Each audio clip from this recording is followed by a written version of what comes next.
বৃদ্ধ হলে নামাজ ধরবে। ও যুবক তোমার পায়ে ধরে বলি, বৃদ্ধ হলে নামাজ ধরবা, কিন্তু বৃদ্ধ হওয়া পর্যন্ত তোমার হায়াত পাবা কিনা এর মধ্যে গ্যারান্টি নাই। আসার সিরিয়াল আছে দুনিয়াতে, আসার সিরিয়াল আছে দুনিয়াতে, যাওয়ার কোন সিরিয়াল নাই। আসার সিরিয়াল আছে, দাদা আসে, তারপরে বাবা, তারপরে সন্তান, এমনি এমনি ভাবে আসার সিরিয়াল আছে। আর নিঠুর মরণ তোমাকে গ্রাস করবে। বাবার কাঁধে সন্তানের লাশ, এটা নতুন দৃশ্য নয় রে যুবক। কত যুবক চোখের মধ্যে কোটি কোটি স্বপ্ন নিয়ে কবরে শুয়ে আছে, কত যুবক মনের মধ্যে আশা আকাঙ্ক্ষা নিয়ে শুয়ে আছে, তাদের স্বপ্ন পূরণ হয় নাই। দুনিয়াতে অনেক রাজা বাদশা ছিল, দুনিয়াতে অনেক ধন দৌলতওয়ালা মানুষ ছিল, যাদের লোক প্রাচুর্যের কোনো অভাব ছিল না। তারা পৃথিবীকে লক্ষ কোটি বছর শাসন করতে চেয়েছিল, কিন্তু পারে নাই। তাদের স্বপ্ন পূরণ হওয়ার পূর্বেই নিঠুর মরণ এসে গেছে, তারা কবরে শুয়ে আছে।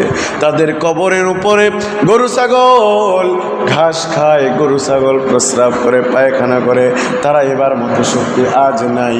ও যুবক, তুমি যদি ভাবো বুড়া হওয়ার পর নামাজ ধরবা, বুড়া হওয়ার পর রোজা ধরবা, বুড়া হওয়ার পর দাঁড়িয়ে রাখবা, ও যুবক, বেনামাজি হইলে মৃত্যু, বেনামাজি অবস্থায় মৃত্যু হইলে কত বড় কঠিন শাস্তির যুবক। কবরে তোমার সাথে আল্লাহ তাআলার মুআমেলা খুব ভালো হবে না।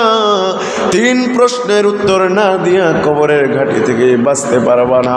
কবরের ঘাটিতে যদি ধরা খেয়ে যাই, বাঁচার মতো কোনো শক্তি নাই।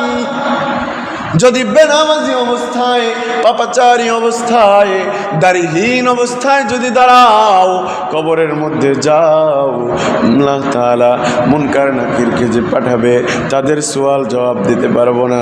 তারা জিজ্ঞেস করবে মার রব্বুকা, ভুলায় দিবে, তোমাকে ভুলায় দিবে। দুনিয়াতে থাকতে আল্লাহ তাআলাকে ভুলেছিলা, ও যুবক, কবরের মধ্যে আল্লাহ তাআলাকে তুমি মনে কিভাবে করবা? সেটা তো কখনোই সম্ভব নয়। দিনুকা, দুনিয়ায় থাকতে দিনের কাজ করো নেই, তো কবরে গেলে দিনের কথা তুমি কিভাবে বলবা?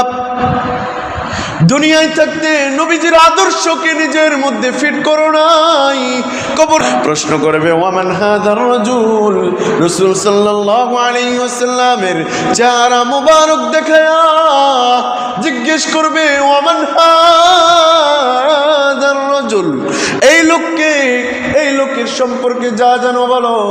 তুমি বলবা হা হা লা আদরি লা আদরি। ফেরেশতাদেরকে আল্লাহ তাআলা খুব রাগের সাথে আদেশ করবেন, ও ফেরেশতারা, তার জন্য জাহান্নামের পথকে খুলে দাও।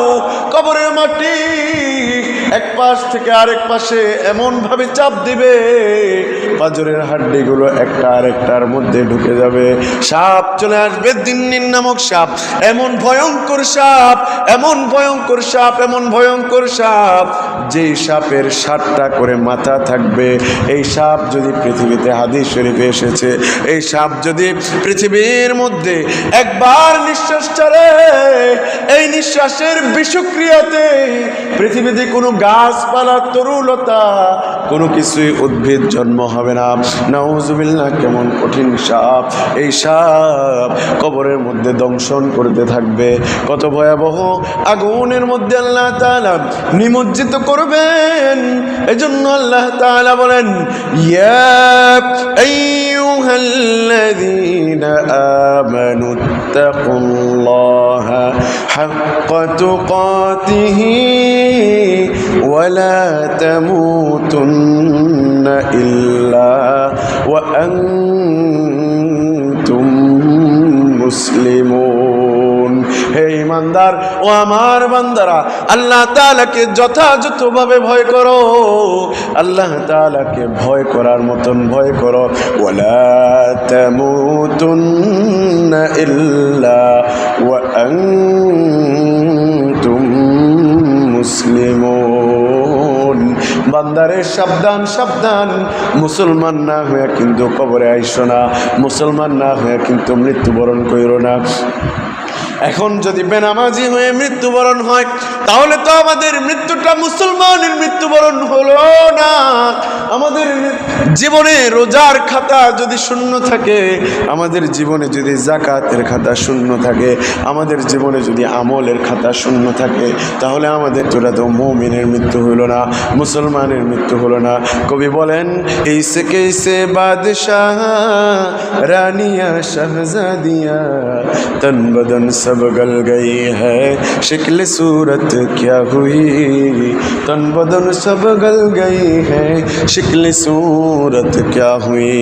রাজা বাদশারা অনেক দিন যাবৎ পৃথিবীর শাসন করতে চেয়েছিল, রাজা বাদশারা প্রাচুর্যের মধ্যে ছিল, তারা থাকতে পারে নাই, তুমি আমি থাকতে পারবো না। আল্লাহ তাআলা বলেন, প্রত্যেক প্রাণীকে মৃত্যুর স্বাদ আস্বাদন করতে হবে, প্রত্যেক প্রাণীকে মৃত্যুর স্বাদ আস্বাদন করতে হবে। প্রতিটি প্রাণীর একদিন না একদিন মৃত্যুবরণ করা লাগবে। মরণ থেকে যতই পালাও মরণ তোমায় লইবে ঘিরি, মরণ থেকে যতই পালাও মরণ তোমায় লইবে ঘিরি। যদিও সুদূর আকাশ পানি পালাও সেথা লাগিয়ে সেরি, আকাশে গেলেও মরণ থেকে বাঁচা যাবে না, বাতাসে গেলেও মরণ থেকে বাঁচা যাবে না, সাত স্তবক জমিনের নিচে গেলেও মরণ থেকে বাঁচা যাবে না, অট্টালিকার মধ্যে আশ্রয় নিলেও মরণ থেকে বাঁচা যাবে না। মরণ থেকে যতই পালাও মরণ তোমায় লইবে ঘিরি। যদিও সুদূর আকাশ পানে পালাও সেথা লাগিয়ে সেরি।